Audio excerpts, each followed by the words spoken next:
Hi, friends. Host Eric here, host of Talking with Spanish People. And I'm live streaming from the debate tournament because, well, I'm just chilling for a stretch here. And it's got me doing a lot of thinking about how personality type plays out in debate. The main reason is because today, at this debate tournament, I came figuring we'd have a pretty cushy go of it. I put him in middle school, Lincoln Douglas, he's in middle school, so it's fine, but um, he won the last middle school league tournament. I could easily enough have stuck him in open LD here. He might have even been broken, but regardless, I came into this tournament today expecting, well, we should win this thing. We're super prepped on it, this new topic, and I've done all the TE shit. It's like we've printed out all the cards, numbered it, made an index, all that kind of crap. I'm rolling here, and lo and behold, who's coaching about half of the entries in the middle school Lincoln Douglas? My former assistant coach and the objectively best coach in the country for at least a few years in a row. We had national champions 2 years in a row in high school, Jerry Wang, and whoever his partner was in policy debate. So he's super badass coach. I mean, competition high school flow debate is just as, if not bigger than high school football, for example, in terms of number of schools competing and the intensity of the competition and the amount of resources and interest and energy that students have to put into it. Parents who are serious or kids who are serious have parents who fly them around the country to the TOC bid tournaments. Anyway, the point is this. He's a really good coach. He's my former assistant coach. And he took over the program that I got fired from when my boss pulled this shady ass shit on me. Now he's working for a different program. Anyway, he's an ESTJ. Great debater, but an even better coach. And it made me want to talk about, maybe make a video about, separately from this. In fact, I did make one in the car earlier about it, but then I decided to live stream because I was bored.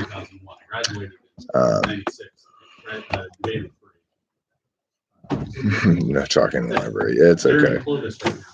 This is not normal library procedure here, but it's a debate tournament, so it's fine. This is just the judge's room. Anyhow,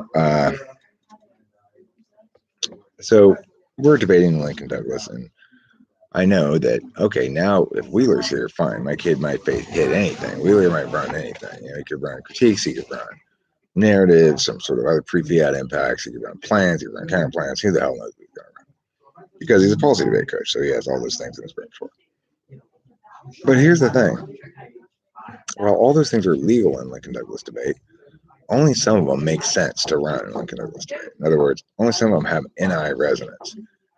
He's got his kids running plans and counterplans in Lincoln Douglas, but I already have in place strong analytics as to why plans and counterplans ought not ever win an LD. It's a normative resolution for debating, not a topic area. But that's what NI polar does to you. Anyway, my student is an ENTP, my debater, and it's a decent sized field here today. Looks like there's probably 30 or 40 different debaters here. Maybe 40, I don't know. Looks like there's about 20 rooms. So if we win the thing, it'll be meaningful. It'll be double meaningful. One, because it's a big field, and two, because I will once again defeated the best coach in the country. When he and I were working together, we were quite a juggernaut. I learned a lot from him. He's my benefactor type. I'm his beneficiary type. So when he first came on as my assistant pulse coach, he knew a lot more about debate than I did, and I picked his brain. I learned everything I could from him.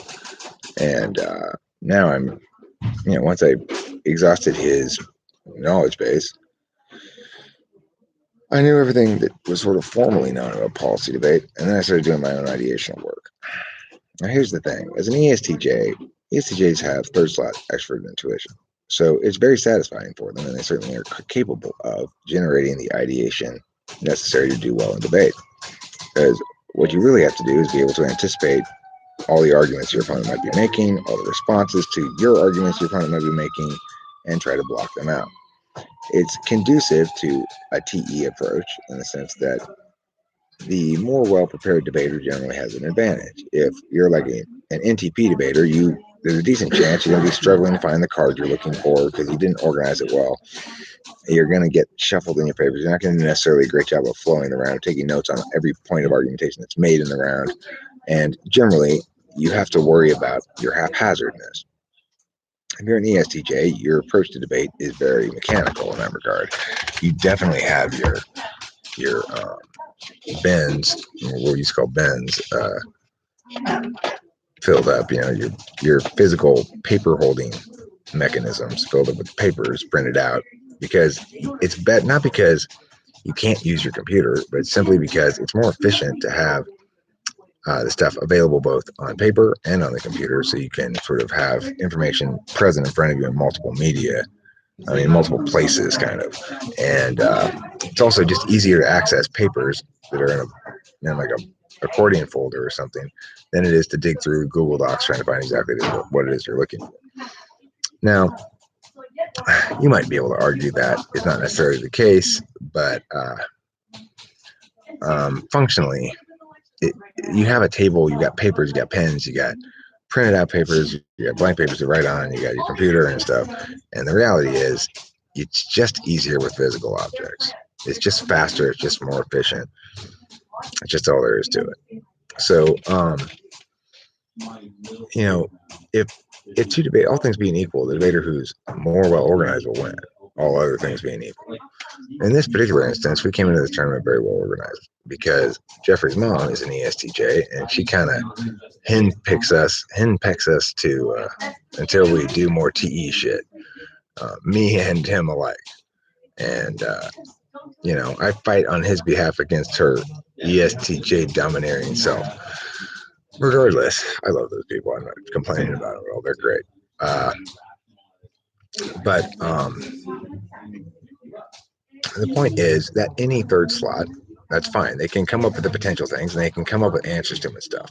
But what they simply are never going to be good enough to be at the very top level. In other words, ESTJs probably often do beat NTPs, but they shouldn't. In other words, TE often does win, but it's not actually what ought to win. TE is what needs to be done in order to win. And it's a different thing, So, the ESTJ doesn't know what's determinant. Like, in this instance, he's got his kids running plans and counterplans. They're not appropriate to Lincoln Douglas. And the reason is because it's a normative claim that's being made. The claim is, specifically, the United States ought to eliminate fossil fuel subsidies. You come in with a plan, it's like saying something like, I think we should increase gasoline taxes. Well, that may be a way of addressing one fossil fuel subsidy area, but it doesn't affirm the general resolution as it's stated. So,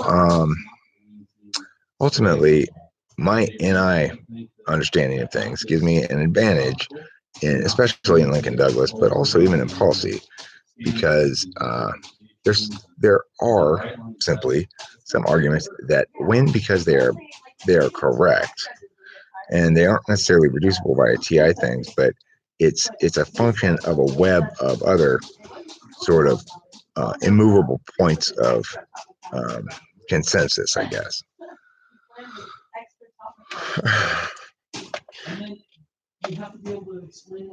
Thanks, Tiberius. That's a lovely vision you have for the future. The thing is, it occurs to me also today, it occurred to me that the place of where you put SI matters a lot. So, like, fourth slot SI is well suited to debate because I can remember what happened, but I mostly keep track of it in takeaways. NI 4-5, I get kind of half-assed both, right? So that's important because I noticed the problem in INTP debaters who have third slot SI is they're too influenced by what happened before. Well, last time I debated this thing, Rachel's not here. Rachel stayed home actually today to help with my dad a bit if he needs it, and also because it's just a super long day, and it's actually going to turn out to be longer than I thought. I may not even be home for my mom's bedtime. I mean, so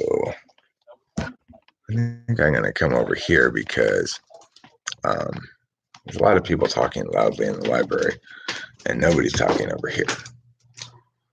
So there are instances when I will instruct my kid to run BS arguments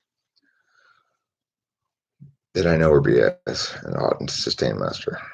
So, for example, I did that with his response to obligation to distant others or beneficence. I have a card that claims that there's a universal moral obligation to distant others that works like this. If you have it within your power to stop something very bad at minimal cost to yourself, you have an obligation to do so. It's an idea by the philosopher Peter Singer. And of course, it's absolute garbage. There's no universal positive moral obligation. There's no way you could articulate what qualifies as sufficiently bad and sufficiently little cost to you to replace your autonomous decision on how to expend your own resources. So in that regard, it's a bullshit argument. But I had to have I'm running it as an extra obligation in the AF case. He knows it's bullshit, and he knows that if somebody calls bullshit on it the right way, he should probably just kick it because he's got another obligation right there. But I also gave him a bullshit response to any AT that somebody might run, which sounds like this.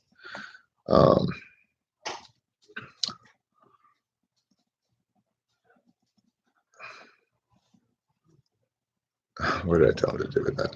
Should I remember it?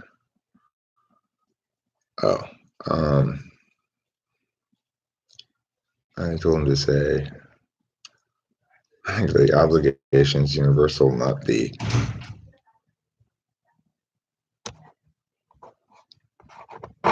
duty or something. Some other bullshit like that. And I point out that the Universal Declaration of Human Rights, which upholds the notion that they're positive, absolute, and universal rights. But that document is just as garbage as the argument in total.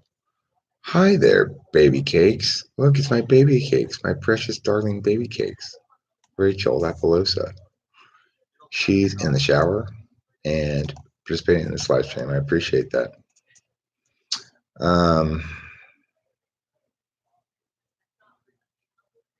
Hey, Eric, I haven't been able to find any video talking about how TE manifests as the inferior function, the fourth slot function. Can you give a short explanation? Sure. In INFPs, the absolute value, I guess it's the same for INFPs and ISFPs. The absolute value in the fourth slot is the dominant or main aspect of TE, which is physical.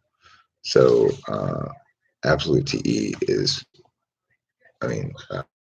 physical TE is an absolute value, and metaphysical TE is an instrumental value. Metaphysical TE could be thought of as teaching other people or rendering TE ways of doing things into communicable forms. And that's not of inherent value to an FI dom naturally, because their focus is on themselves and their own feelings and not on communicative values all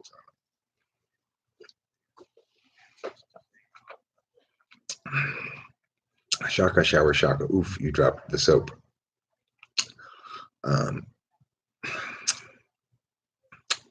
Rachel and I went to the supermarket last night and got a number of different flavors of shampoo. I think we got 4 different bottles, like two conditioners and 2 shampoos. We tried to get different smells, like kiwi, lime.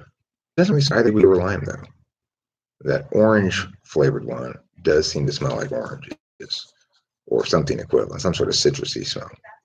The one that's made out of olives, or it supposedly is olives, doesn't smell like olives to me. And the one that is grapefruit mint, I think, is kind of citrusy, but it doesn't really smell like grapefruit per se. Okay, flavored by smells. Scented is the word I'm looking for. Okay, scented, flavored, same difference. Thanks, precious angel. I love you too for RCL. You're my RCL.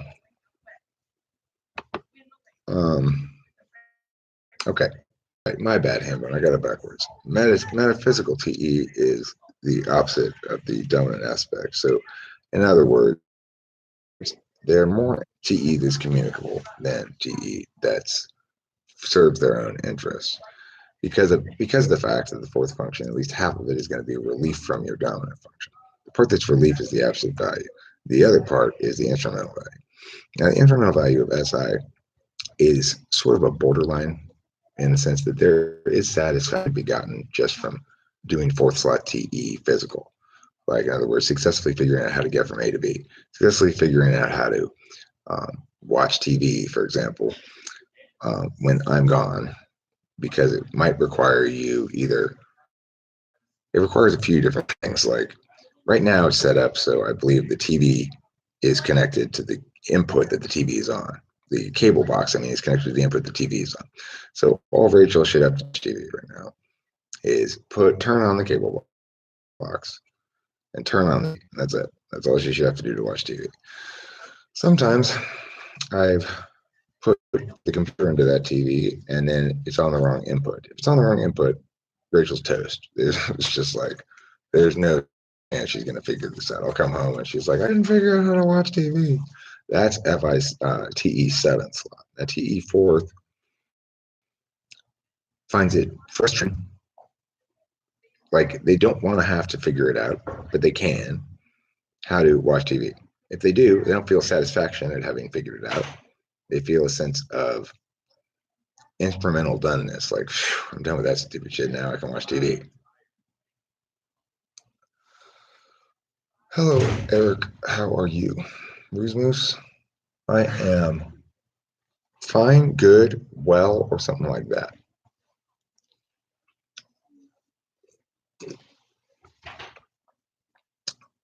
So what's a type that had unexpectedly good skills at debate? I had to go about it. I've had an ENFP who was quite good, and it was by a very much of a TE approach. They had go-to arguments. They were very accustomed to running things within that general impact calculus, so to speak. He liked pre-fiat impacts. He liked to run narratives and things like that. I'm telling the story of a real person whose story really matters, and these other things are just hypothetical pretend impacts. So you should vote for me because my pre-fiat impacts are more important.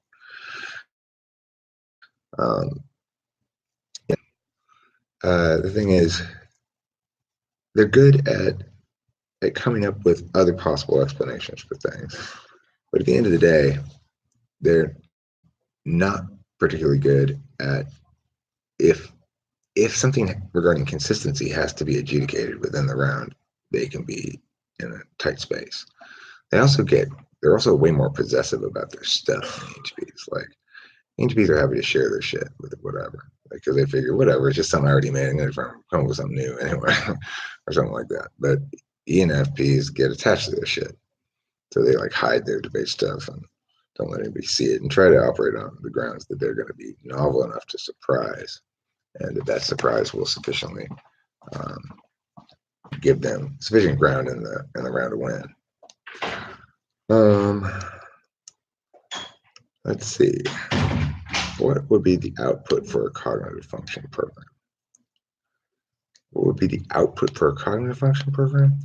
Well, what you're talking about a cognitive function program being, it would be a simulation of human agents in an ecosystem. The simulated human agents in this ecosystem would each operate in 4 separate fields: the physical internal, the metaphysical internal, the metaphysical external, and the physical external. The cognitive function stack represents a possible configuration relating to those 4 fields and your attentional priorities.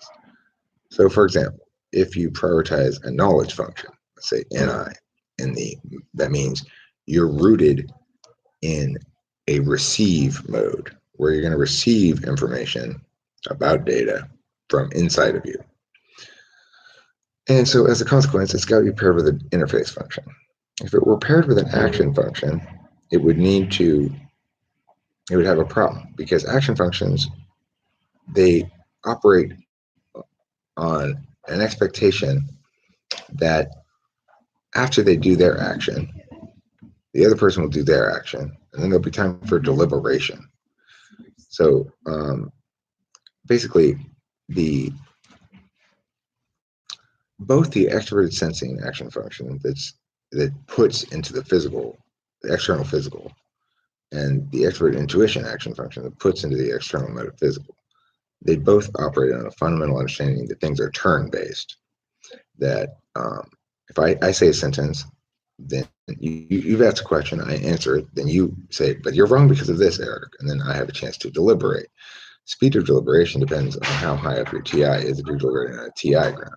I'm in the hallway of the school Lorena at the tournament. It's fourth round. My kid's currently in the fourth and final preliminary round in middle school LD. I expect him to break, but one never knows. I could be disappointed.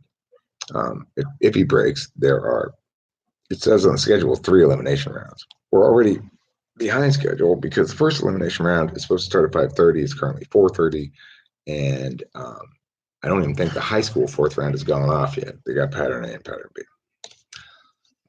So if in fact they stay on schedule except an hour behind, then I'm looking at not looking to get home until like 10:15 or something, right around mom's bedtime. Anyway, that's assuming my kid goes all the way to win the tournament, right? Or goes to finals. If he doesn't go to finals, then I'll get home early. It's a fairly large field today, so that makes it more significant. I want to win. First place out of 40 kids is more impressive than first place out of 20 or something. So also I like the fact that I have only one entry, and these other squads bring these big squads, and then that one guy from that squad only has one kid won. It's like frustrating to them because they've got a mathematical advantage, obviously, if having a lot of kids. I would like to know more about what each type does to prepare before debate. This is like observing poker players before the game begins. That's how I know their tells. Well, it's what a person does to prepare before debate depends more on their coach than on their type. What I do to prepare my kids for debate before a debate round is what we've been doing for the last few weeks, me and Jeffrey. So I make the cases, and we make indexes for all the cards. We say what all the warrants are and stuff, and then we argue it out, and we practice. And I go, okay, so let's say I argue this thing here. How are you going to use that card in that context? And either go, no, use it like this or whatever. So that's basically the gist of how I prep them. I try to prep them more or less by having a better understanding than their opponents are going to have. I want them to have the most sophisticated and actual, genuinely true understanding of the resolution. And so, for example, this one's about so-called fossil fuel subsidies. It's really about tax preferences that sometimes fossil fuel corporations can take advantage of, and it's also really about gasoline taxes and whether gasoline taxes should be higher. And the reason it's so confusing as to what it's about is pretty simple. It's because progressive economists have chosen to define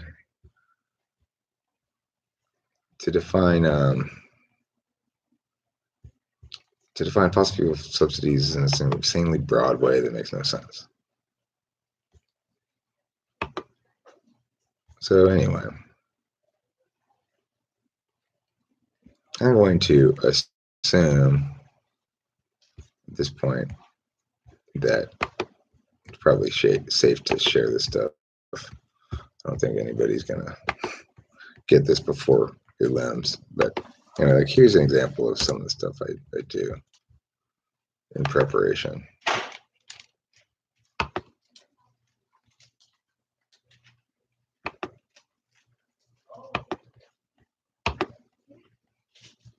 And let me give you this one too. All right, so the other thing I did, like today, for example, is because once I found out that Wheeler was here and I knew he'd be running plans, I wrote out on a piece of paper a block of AT plans and LD analytics. So Hopefully he's not gonna, none of the Wheeler kids are gonna be able to run any plans or counter plans to get past him. And my kid, I've been very impressed, frankly. It's like, wow, it's really coming together. I listened to his last 3 minute speech in one of his last rounds through the door and fucking killed it. I mean, he just nailed it exactly like I wanted to debate it. So if we don't break, for example, I'd be shocked, even though crazier things have happened. Breaking means he went probably either 4-0 or 3-1, advances to the elimination rounds. And everyone who went 2-2 or 1-2 or 0-4, I mean 2-2 or 1-3 or 0-4, they all get eliminated from the tournament. If he doesn't break, I'd be very surprised. But it's certainly possible because sometimes, judges sometimes make crazy decisions for no good reason.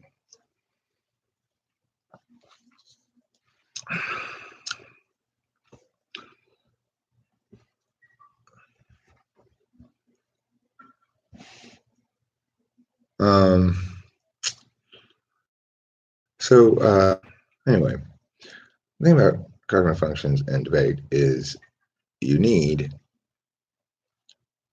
in particular, 3 or 4 aspects to be strong. You need NI, NE, and TI to be strong. You need SI to be appropriate. When I include SI in there, because this is why ENTJs aren't very good at debating, is they need that SI link. You got to remember what plays and what doesn't play, what played before, and what happened last time you tried to run this, or you have to have some sort of actual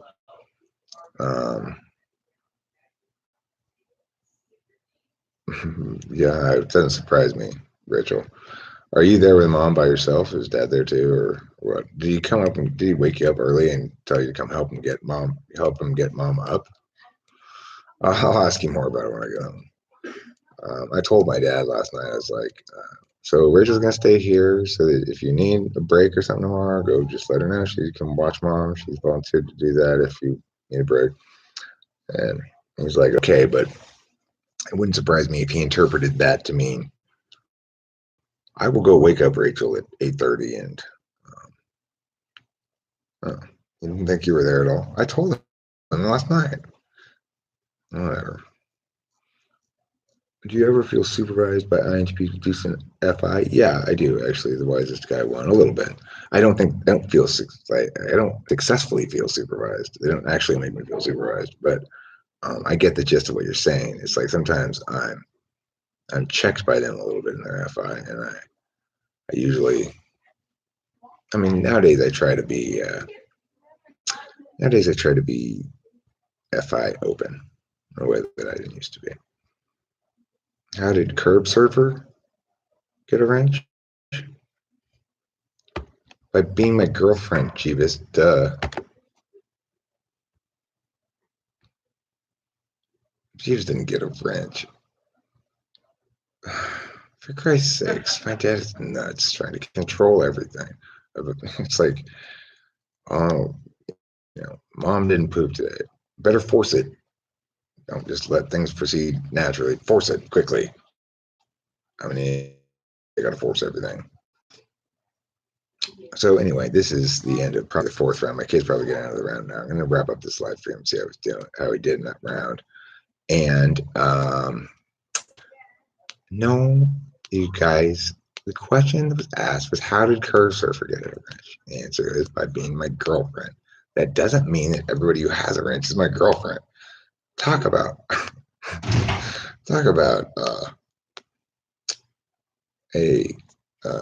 what's it called? Affirming the consequent fallacy. Okay, as an INTP, I think I always take note of your FI blind moments whenever I see a little.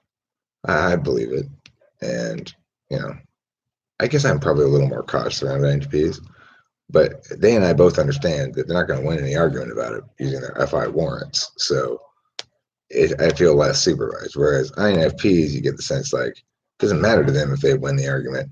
They've got their own deep, moist understanding. You you're always moistening it incorrectly. It's just inevitable. You simply can't moisten right, Eric. I don't know what's wrong with you. So that's the problem with the INFP supervision is it's like I'll present a bunch of stuff to them. So anyway, INFP, blah, blah, blah, blah. I go,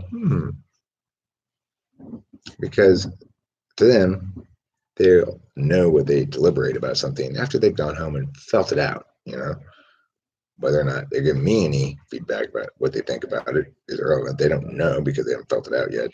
And caring about that would be FE. So they always make me feel like dance, dance, dance, dance, dance. And then they just sit there and look at me. Did I do well? Did I do poorly? I don't know yet. I'm still feeling it out. I'm the only one here. It's just me and my student. The parents weren't able to make it today, so I drove and picked him up from here. Took him to McDonald's for lunch. I'm about to go see how he's doing at the end of this round. And also, I got a judge. They got me on the other pattern.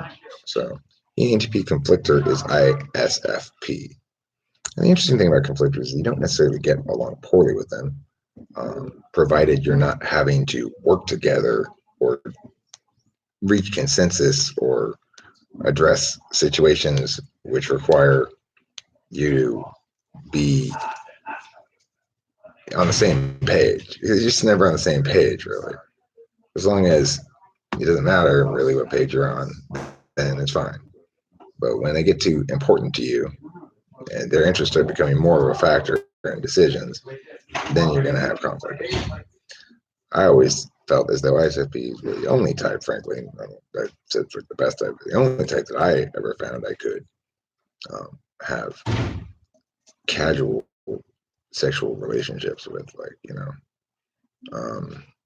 friends with benefits, as they say, without getting too attached. They seem to understand how to manage that distance gap pretty well. I don't know.